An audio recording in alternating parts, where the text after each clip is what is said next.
What's up, you guys? It's your girl Liz, and today I am here to do my very first Q&A of 2023.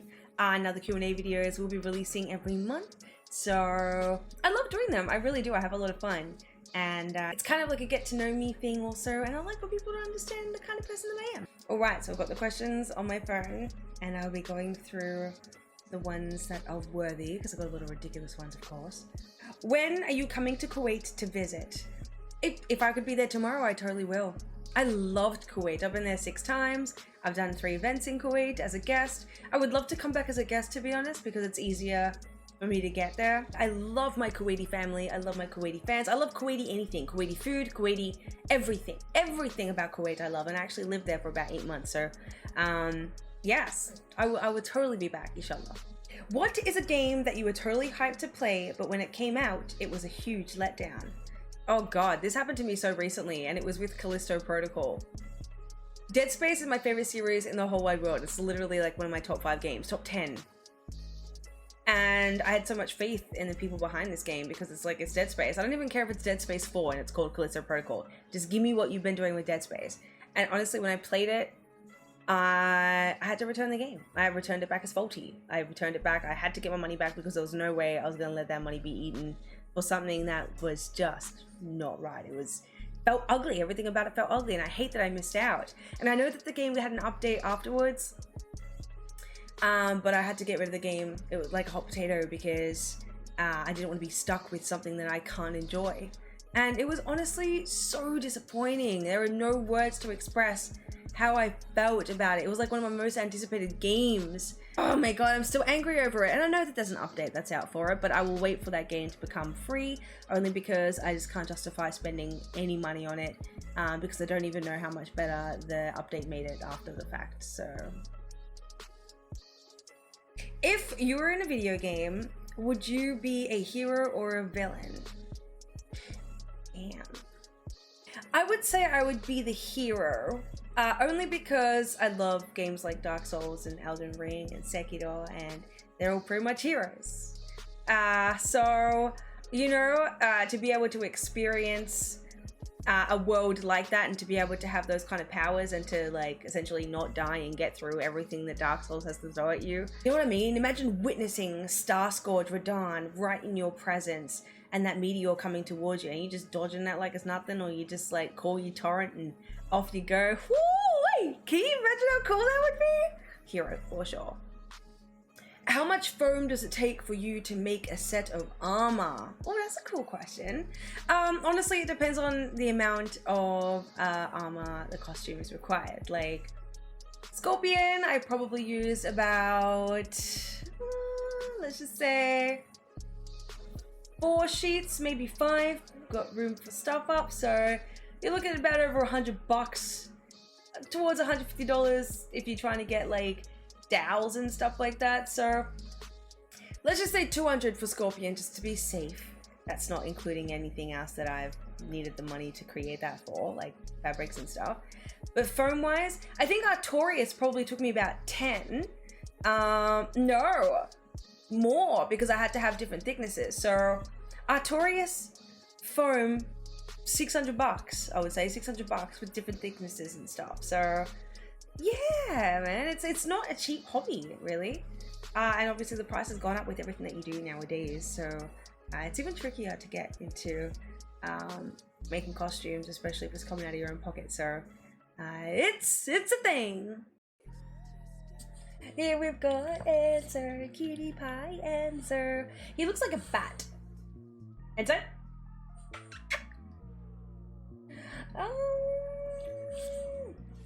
What do you want to do for your birthday? I want to travel somewhere. I want to be somewhere where I haven't been. One of my dream things to do is go to the snow on a snow sled with huskies and feel like Kratos in the snow and the wilderness. That's something I think I want to do this year. I really do. For my birthday, it will be super special. But yeah. And plus, it's always hot in Florida as well. So if I want to get away to a cold climate, then I would want to do like husky sledding in the snow somewhere. What's your favorite fighting game after Mortal Kombat? I'm gonna say Tekken. I really love Tekken. Just because I love the character designs in Tekken, especially Yoshimitsu. I love King. I love Dragunov. Oh my god. And yeah, I just feel like I resonate more with the characters. I feel like they're all, you know, got their own style, got their own unique sort of look. And that's why I can appreciate it. So Mortal Kombat is number one just because everything about the character creation and the style of Mortal Kombat is just me as a person. Dark, twisted, gritty, weird, strange, you know, foul. Amazing. It's all me. But yeah, I just resonate so much more with Mortal Kombat characters, and I just love the way they're designed because they're just so edgy and dope and cool and just dark. Another Mortal Kombat question. Are there any Mortal Kombat cosplays you'd love to create but don't think you ever will? I'll probably say Sector. The reason why I won't is just because the material that I make costumes with, which is foam, is so hard to like walk in sometimes, and to be able to do that comfortably at an event or wherever I am is kind of going to be a little bit of an issue. Foam is not necessarily a breathable material, so it gets so sweaty under all of that, but you don't need to know that part, okay? As long as I look the part, it's cool. But man, you don't want to be nowhere near me afterwards, I'll tell you that right now. Oh, this is a good one. What was it like to work with Cosplay Chris? Now, for those of you who do not know who Cosplay Chris is, you are missing out. He is an incredible friend. He is a ridiculously talented, multi-talented superstar. I honestly love everything about him. And on top of all of his talent and his gorgeous looks, he's a fantastic, beautiful, clean-hearted, kindest soul you will ever meet, and I love him dearly. It's always an honor to be by his side. I just love his energy. He's just got this amazing presence. He's so welcoming and he's so enthusiastic and always smiling, and he's just very inclusive with who he is. And I don't know, I know I can be a bit of a clown, so you know, we've had a couple laughs together. We've shared a lot of amazing Ubisoft collaboration experiences together, and Cosplay Chris is someone that I will work with over and over and over and over again until we can't no more. So love you, Cosplay Chris. Love you, Chris. You're amazing. Hope you're well. Happy New Year. And yes, if you don't follow Cosplay Chris, please do, for my sake. You will not regret it. He's fantastic. Now, this is a question that's going to hurt a lot of you because it kills me. It kills me. What do you do with your cosplay costumes once you're done using them? Now, I'm going to be completely transparent with you guys. I am a very honest person, sometimes too honest. Too honest to a point where I need to really watch my mouth. But every single cosplay that you see me make to date that's not recent is in the bin. Yeah, I threw them out. I know, and there are reasons for that. I've traveled a lot. There's a lot of wear and tear in them. A lot of people have said, Yeliz, why don't you just sell them? I don't want to sell them. Not because I don't have good quality work. It's just because I don't want to part with what's mine and give it to someone else, because, you know, I have a specific style and I like to keep that for me, you know?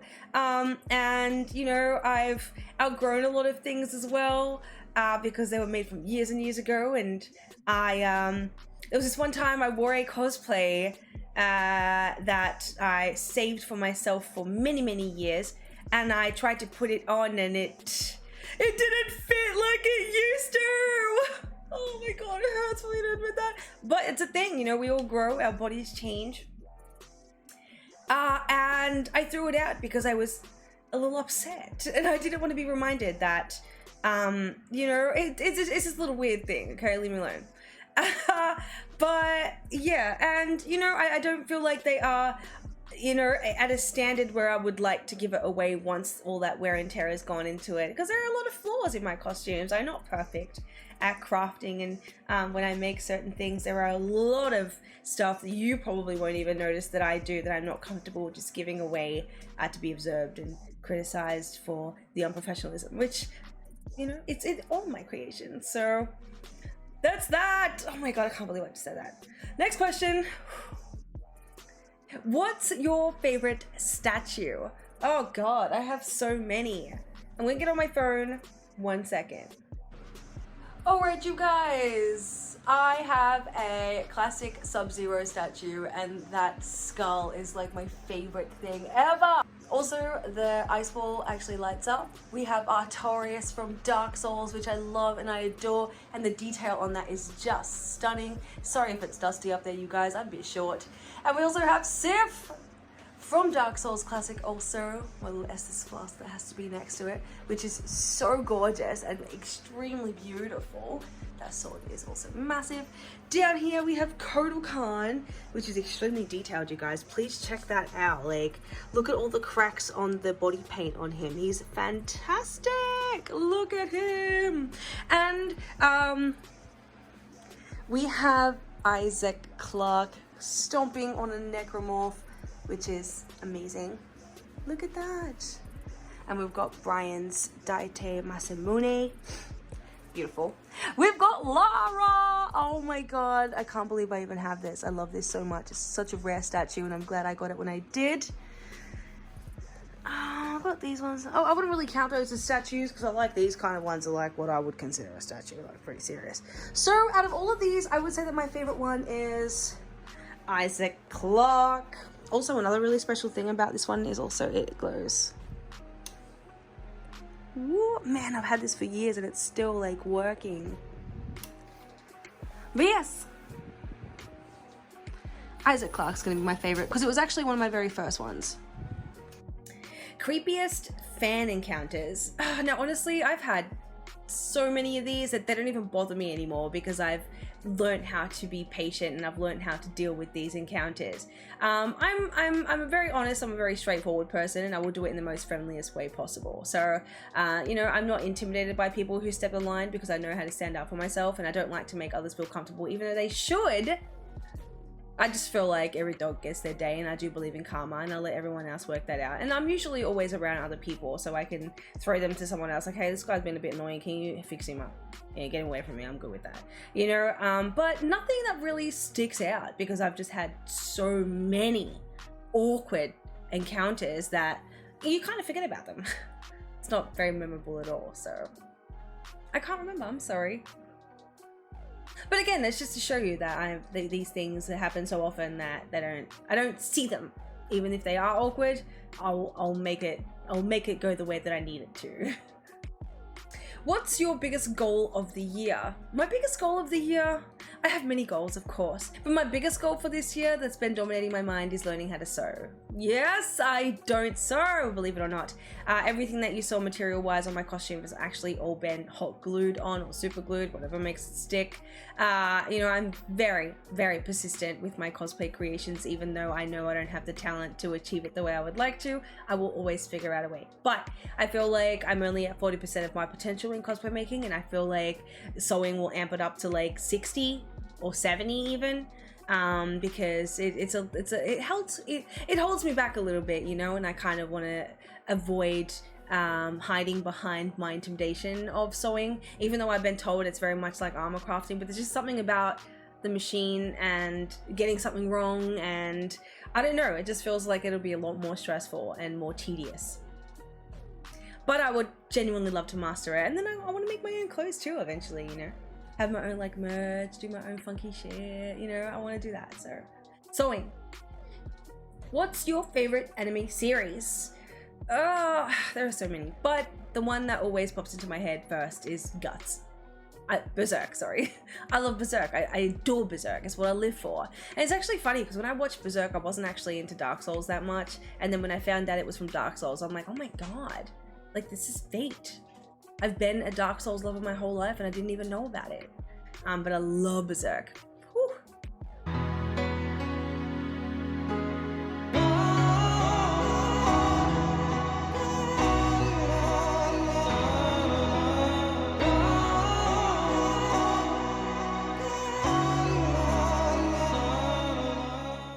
But yes, you guys, they are my questions for this episode of my Q&A series. Thank you so much for watching. I really appreciate you. And please, in the comments down below, write your questions because I'll be referring to these comments for my next Q&A video in the coming month.